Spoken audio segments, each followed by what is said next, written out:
Inilah cerita tentang Jaratan, desa di pesisir utara Jawa yang sudah dikenal sejak abad ke-14. Tuhan menganugerahinya limpahan ikan bandeng yang menghidupi banyak keluarganya hingga sekarang. Di sini, ikan bandeng bernilai lebih dari sekedar uang. Bandeng adalah tradisi, bandeng adalah identitas, bandeng adalah kebanggaan, dan bandeng adalah penentu status seseorang. 20 juta! Inilah cerita tentang Jaratan, wilayah yang kini bernama Gresik, dan keberkahan yang dibawa oleh ikan bandeng.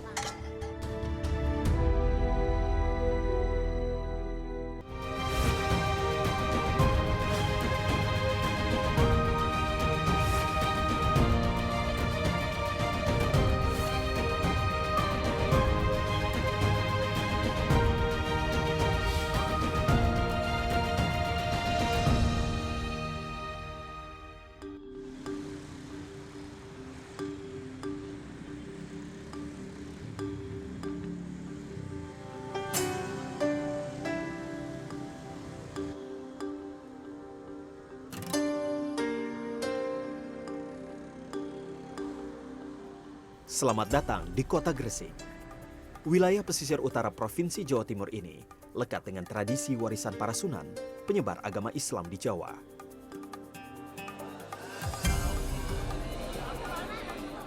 Ziarah makam wali menjadi kebiasaan para warga, menunjukkan kecintaan mereka kepada tokoh penyebar agama. Pun dengan tradisi lain yang mereka percaya sudah dilakukan sejak ratusan tahun silam.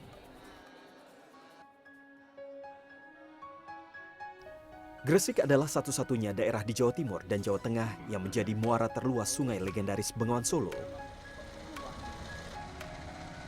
Terbentang seluas hampir 1.000 hektar, muara sungai sudah menjadi bagian kehidupan warga sejak lama. Dahulu, muara menjadi jalur lalu lintas niaga warga pesisir. Sekarang, ia menjadi sumber air bagi ribuan hektar tambak.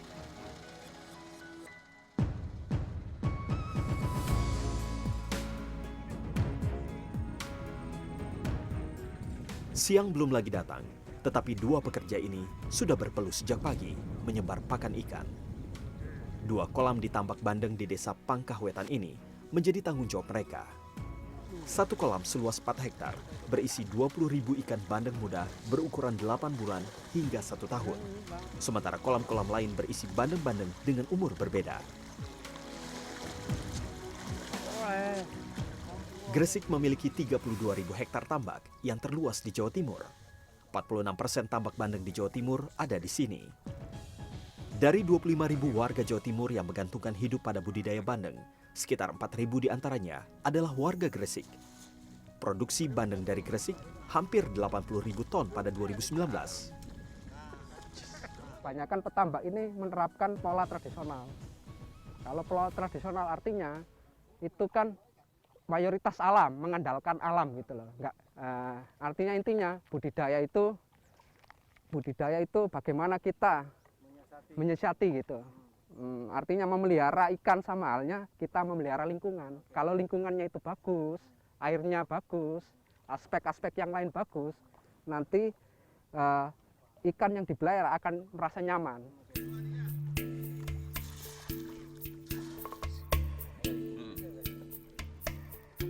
Hingga sekarang, belum ditemukan dokumen sejarah tentang kapan bandeng mulai dibudidayakan di tambak di Gresik. Dua buku tentang Gresik karya Dukut Widodo dan Umar Zainuddin lebih banyak mengutip folklore atau cerita rakyat yang menyebut budidaya bandeng dimulai pada zaman Sunan Giri pada abad ke-16 ketika daerah ini dikenal dengan nama Jaratan. Hampir seluruh budidaya bandeng adalah usaha keluarga yang diwariskan turun-temurun. Saifullah Mahdi, salah satu yang meneruskan usaha warisan keluarga ini. Seperti puluhan pembudidaya lain di desa Pangkahwetan, keluarga besar Mahdi juga memiliki tambak. Sebagian disewakan, sebagian lain dikelola sendiri. Mahdi memiliki sekitar 50 hektar tambak bandeng. Sebagian besar hidupnya dihabiskan di tambak. Keterampilannya didapat dari sang ayah yang juga pemilik tambak, yang juga mendapatkan ilmu bertambak dari kakek Mahdi. Jika 4 hektar kolam tambak bisa panen 20.000 ekor bandeng 2 kali setahun, maka dari 50 hektar tambak Mahdi bisa panen ratusan ribu ekor atau lebih dari 30 ton. Juragan tambak menjadi istilah yang disematkan warga pada Mahdi dan pemilik tambak lain di desa ini. Ada bandeng, ada nila ya.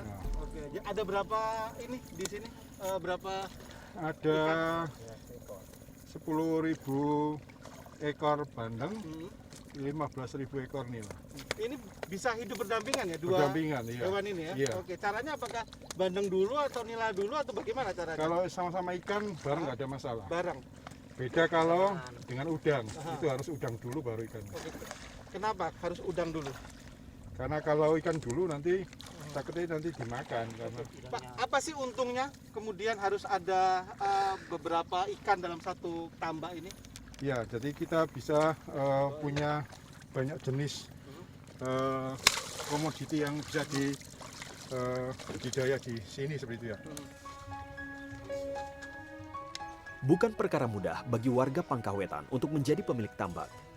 Selain harus punya atau menyewa lahan, usaha ini adalah jenis padat karya dan padat modal. Para juragan tambak seperti Saifullah Mahdi memiliki 40 hingga 50 pekerja yang digaji mingguan. Meski bandeng adalah jenis ikan yang tahan penyakit, mudah perawatannya, dan gampang pakannya, modal pemeliharaannya tidak murah, butuh puluhan juta rupiah per tahun untuk 4 hektar kolam tambak. Dari sekitar 30.000 penduduk Pangkawetan, mayoritas berprofesi sebagai pekerja tambak. Karena itu, pemilik tambak seperti Saifullah Mahdi punya status sosial tersendiri di kalangan warga sebagai pemberi kerja dan dihormati. Ini juga berlaku di desa-desa lain di Gresik dan sekitarnya yang berbasis tambak. Tidak mengherankan kalau pemilik tambak punya modal politik tinggi untuk bersaing memperebutkan jabatan publik. 12 anggota DPRD Gresik pada 2019 adalah pemilik tambak. Beberapa kepala daerah Gresik periode lalu juga dibesarkan di area tambak. Bagi sejumlah orang di Gresik, bandeng adalah jalan untuk mencapai mimpi politik. Pertama, dia mempunyai modal kapital untuk mengarah kepada dunia politik. Kedua, dia mempunyai modal sosial. Modal sosialnya itu diperoleh ketika dia mempunyai karyawan banyak, jejaring usaha atau jual belinya banyak, sehingga sebetulnya mereka yang berhubungan dengan dirinya, taruhlah untuk menjadi lurah atau anggota DPR, sudah selesai. Jadi sebetulnya modal kapital ditambah modal sosial menjadi penyemangat dia ketika dirinya dengan masyarakat itu adalah tidak ada kontroversial dalam prosesnya. Demikian juga dengan Saifullah Mahdi. Dia adalah kepala desa Pangkawetan yang dipilih langsung sebanyak 3 periode. Di pemilihan terakhir pada 2020, Mahdi mendapatkan hampir 6.000 suara atau 90% dari jumlah pemilih terdaftar. Mahdi pun mahfum elektabilitasnya sangat tinggi di desanya. Semua orang mengenal dirinya dan keluarganya. Mayoritas warga mungkin pernah bekerja bersama kakek atau ayahnya dan pernah mendapat manfaat dari statusnya sebagai pemilik tambak bandeng. Petani tambak itu kan pasti melibatkan banyak orang, stakeholder yang lain, artinya bisa juga dikenal yang lain dan sebagainya. Tentu itu juga bisa menjadi investasi sosial bagi petani tambak itu sendiri seperti itu, sehingga tidak banyak juga sih, tidak sedikit juga sih petani tambak yang juga setelah itu dia melanjutkan jenjang karirnya jadi politisi, bisa jadi yang lain, itu ya Dan relatif mudah. nah, mengapa tidak seperti itu. Itulah cerita bandeng, menjadi penghidupan sebagian warganya dan menjadi salah satu penentu status sosial. Tetapi di Gresik, urusan bandeng tidak cuma ekonomi, sosial dan politik. Bandeng adalah bagian dari tradisi yang harus dirawat dan simbol prestis yang harus dikejar.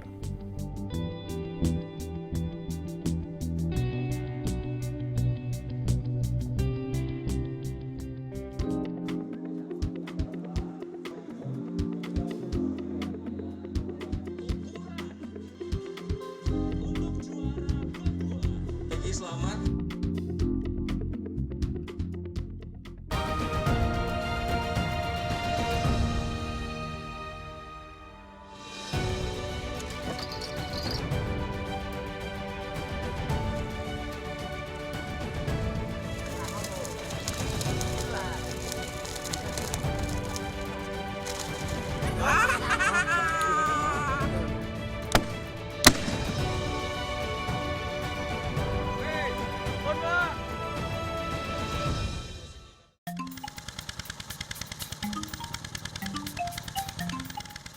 Pagi di Desa Pangkahwetan, Kabupaten Gresik.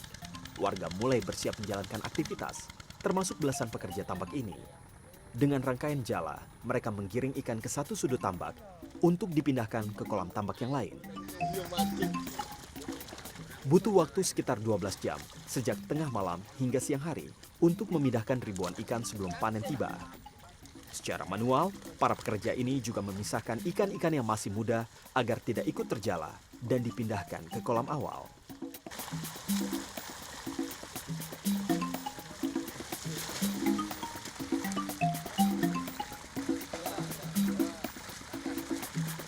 Ini adalah tambak yang khusus diisi nila, udang, dan ikan non-bandeng lain. Pemilik tambak menilai perlu ada diversifikasi.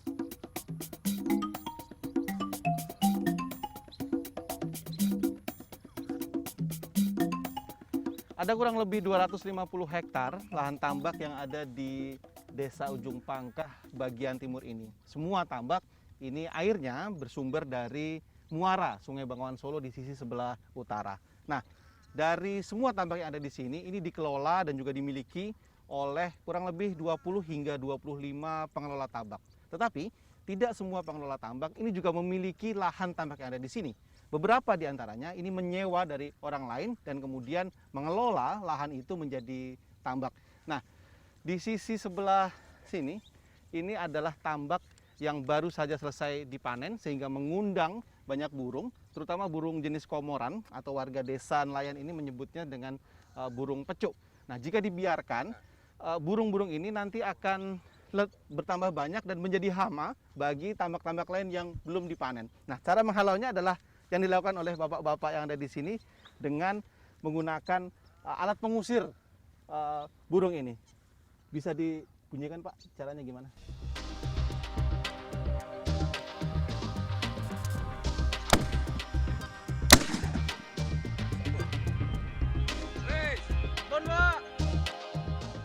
Proses pemindahan sebelum panen juga dilakukan pada tambak-tambak bandeng di sisi sebelah barat. Lokasinya agak ke tepi muara sungai. Harus berhati-hati menyusuri di jalan setapak di sini. Di sini, pemindahan bandeng dilakukan mulai sore. Bandeng-bandeng berumur kurang lebih 2 tahun dipindahkan dahulu sebelum dipanen 2 bulan kemudian. Pada umur 2 tahun, berat mereka bisa mencapai 1 kg per ekor. Total keseluruhan 20 ton 20 ton. kalau diambil. Oke. Satu tambak penghasilannya 1 M. Itu kotor, Bersih, bersih. sudah bersih, 1 M. bersih. Oke. Belum dipotong apa-apa atau sudah dipotong? Sudah dipotong. Dipotong apa aja itu? Dipotong pakan, dipotong biaya. 1 M ya. 1 M. Penghasilan Pak Haji Seri 1 tahun. Oke. Semua tambak. Semua tambak. Iya.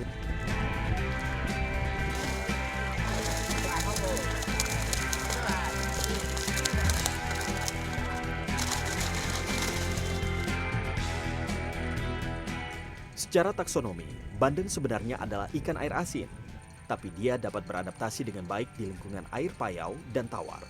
Pada musim kemarau, muara Bengawan Solo kadang memberi rembesan air laut pada tambak-tambak di sekitarnya. Itu yang membuat Gresik dan daerah lain di sekitarnya di dataran rendah sangat cocok untuk budidaya bandeng.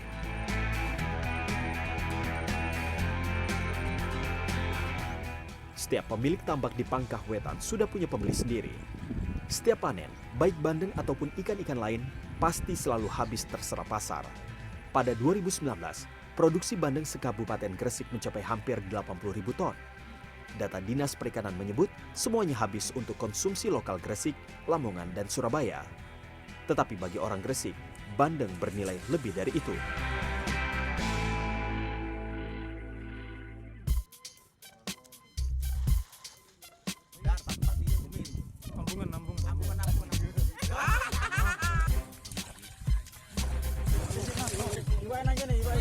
Ini adalah aktivitas mire atau memilih bandeng paling besar di tambak yang dilakukan setiap pemilik tambak di Gresik. Ini adalah bagian dari tradisi menjelang kontes bandeng kawak, lomba untuk mengadu siapa pemilik bandeng terbesar se-Gresik. Bandeng terpilih kemudian ditimbang. Hanya bandeng dengan berat minimal 5 kg yang boleh ikut kontes. Bandeng terbesar dalam tambak itulah yang akan dibawa pemilik menuju kontes bandeng. Biasanya, bandeng peserta lomba berukuran lebih dari 7 kg atau 32 kali lebih besar dari ukuran normal. Butuh waktu rata-rata 6-8 tahun dengan perawatan optimal agar seekor bandeng bisa tumbuh sebesar itu. Dengan biaya besar yang harus dikeluarkan pemilik tambak, apa yang mereka cari dalam kontes ini?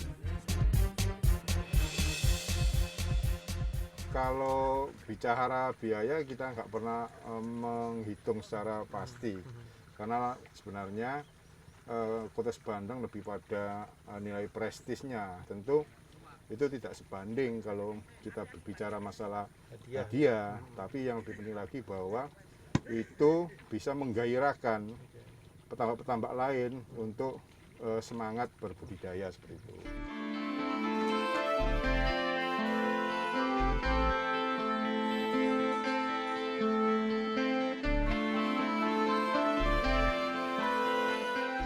Dan tibalah saat menentukan bagi para pemilik bandeng di Gresik, yaitu pengumuman kontes bandeng kawak.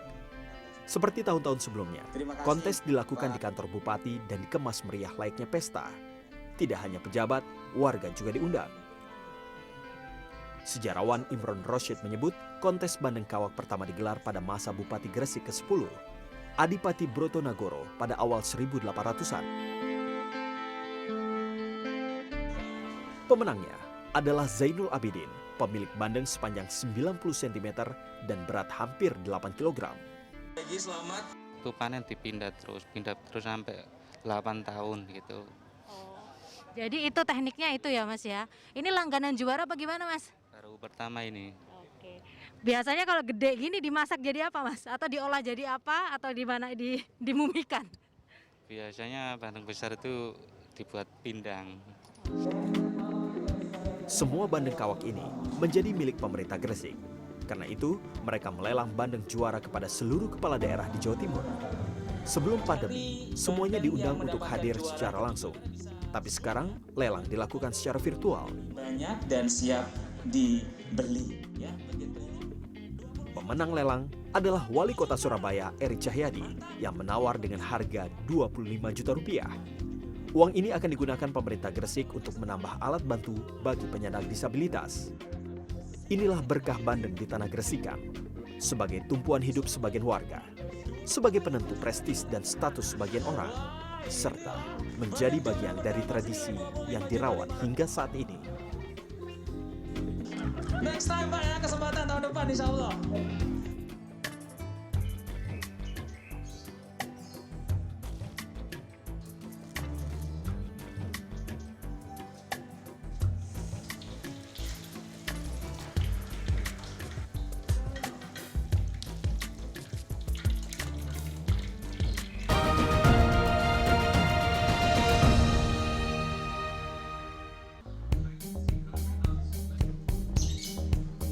Boleh nggak, Bu?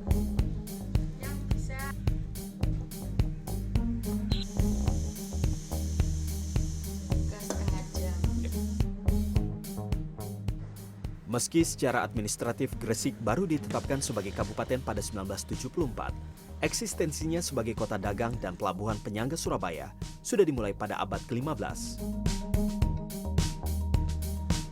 Pendapatan terbesarnya adalah pajak pada berbagai industri yang tumbuh subur, mencapai hampir 1 triliun rupiah per tahun. Sementara potensi asli sektor perikanan, khususnya bandeng, hanya menyumbang kurang dari 10%. Agak ironis, karena Bandeng justru menjadi simbol Kabupaten Gresik.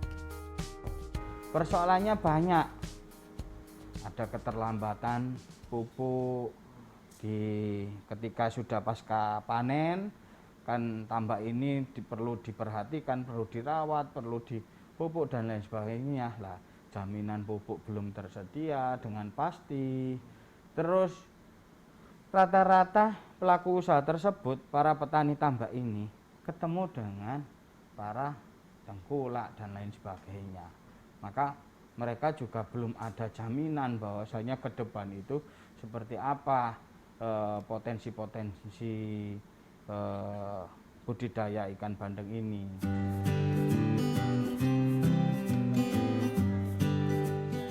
Keterkaitan warga Gresik dan ikan bandeng tidak sebatas sebagai komoditas yang dipelihara dan dijual. Bandeng juga menjadi penanda identitas orang Gresik lewat kreasi kulinernya. Bagi orang Gresik, bandeng tidak dimakan begitu saja. Bandeng perlu diolah dengan panjang dan rumit. Ini yang dilakukan banyak warga yang menjual berbagai olahan bandeng. Dari bandeng presto, bandeng asap, keropok bandeng, hingga otak-otak. Sebagian besar olahan bandeng Gresik ini jarang memakai minyak. Menurut ahli gizi, bandeng mengandung banyak zat yang baik bagi kesehatan. Yang khas daripada ikan bandeng yang bahkan lebih tinggi dari ikan salmon adalah kandungan omega 3-nya. Ikan bandeng itu mengandung sekitar 14,6% omega 3, di mana kalau ikan salmon hanya 2,4% omega 3-nya. Ya, jadi itu lebih unggul. Proteinnya bahkan pada 100 gram bandeng itu mengandung 20 gram protein ya. Juga mengandung kalsium dan fosfor, juga banyak sekali manfaatnya. Yang paling terkenal adalah otak-otak bandeng.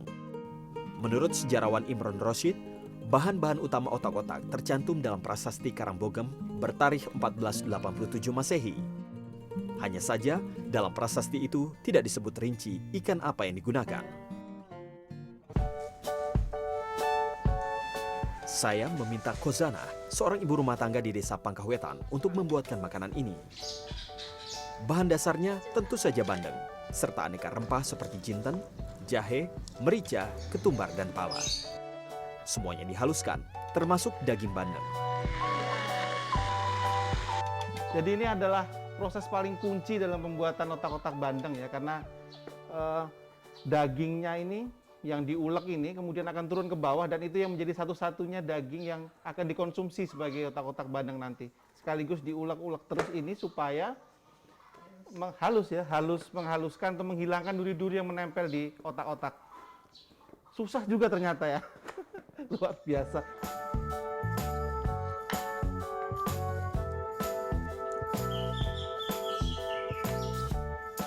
Nah, proses berikutnya adalah memasukkan kembali semua bahan yang sudah dicampur tadi ke dalam perut bandeng.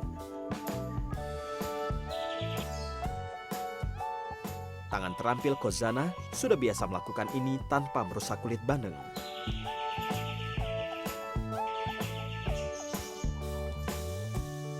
Setelah terisi oleh bumbu dan daging halus, bandeng dikukus selama 20 menit hingga matang, lalu digoreng selama 1 menit. Inilah otak-otak bandeng yang legendaris.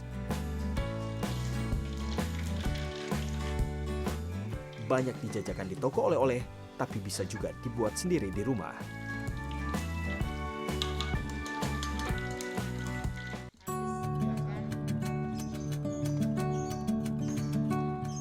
Bu Kozana juga sudah menyiapkan satu bandeng ukuran sedang untuk membuat bandeng asap. Teknik pengasapan juga banyak diadopsi warga pesisir lain untuk mengolah ikan hasil tangkapan. Kunci pembuatan bandeng asap ada pada batok kelapa sebagai pengganti arang. Pakai arang boleh nggak, Bu? Yang bisa ada rasanya itu pakai ini, kelapa. Batok kelapa. Iya, batok kelapa. Kalau pakai arang pernah, Ibu? Enggak cantik. Meski membuat ikan asap tidak serumit membuat otak-otak, pengasapan tampaknya harus dilakukan oleh orang yang sudah terbiasa.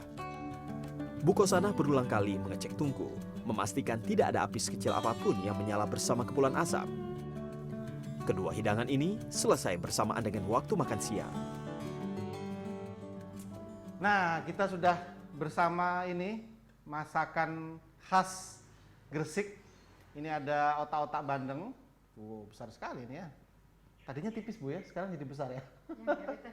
Karena dimasukkan oleh banyak bumbu tadi. Lalu ada bandeng asap. Ini semuanya dibuat sama chef asal desa Pangkahwetan ini, Bu Kozana. Skillnya tadi luar biasa, nggak kalah sama chef-chef luar negeri. Oke, Bu, paling enak kita makan apa dulu? Biasanya? Biasanya yang enak otak-otak dulu. Otak-otak dulu ya. Oke, kita pakai tangan, Bu ya. Mantap. Mari, Bu, kita coba. Ini langsung aja begini ya.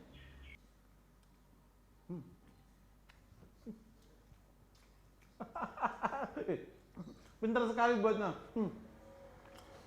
Hebat. Jadi ini teksturnya jelas sudah bukan bandeng ya, tapi rasanya masih tetap cita rasa bandeng. Tapi naik lagi. Dia ada rasa di luar bandeng. Ada gurih, ada manisnya. Luar biasa. Cocok sama ini kayaknya asik ya. Iya, boleh juga. Mari Bu, mari Bu. Pakai nasi. Wow. Mantap. Sekarang kita singkirin ini sebentar. Kita cobain. Karena ini asap, jadi ini lebih awet, Bu. Awet. Daripada digoreng sama dibakar ya. Ya. Oke, bisa tahan berapa lama di luar kulkas? Kalau di luar kulkas 1 hari 1 malam. Kita coba dulu, Ya. kita tes. Bagian paling enak dari bandeng adalah lemaknya. Mari Bu. Waduh. Sungguh santap siang yang menyenangkan. Lidah diajak menari oleh lezatnya bandeng khas Gresik. Isi meja makan ini seakan menggambarkan betapa berharganya bandeng bagi warga Gresik.